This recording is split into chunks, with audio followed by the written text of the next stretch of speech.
Oh! Pinanggan niya, tinagin niya ako ulit. Okay na sana, tinagin niya ako ulit eh. Magandang umaga po sa inyong lahat.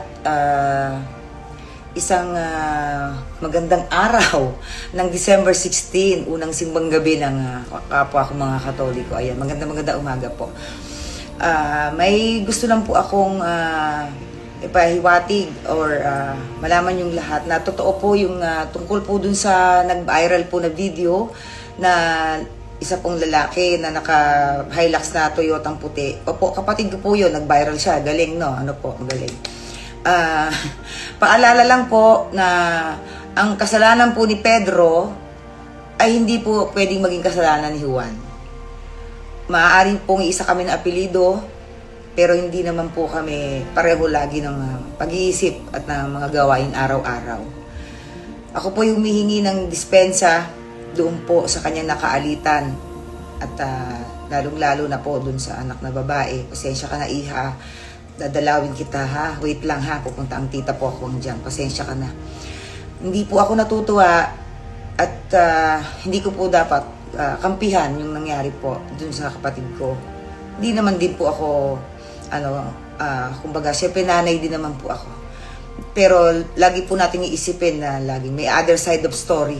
Pero sige po, sa amin na lang po iyon. And humihingi po ako ulit ng kapatawaran dun sa mag-ama. And paalala ko lang din po dun sa mga nag-post pa ng paulit-ulit ng mukha ng buong pamilya ko. May tinatawag po tayong cyberbullying and cyber libel. No po, may mga and gusto ko muna pasalamatan pala yung mayor namin, Mayor Junjun Inares. Maraming salamat po sa pag-ayos ng problema. And pasensya na rin po kayo. Hingi po din po ng paumanhin po sa aming mayor.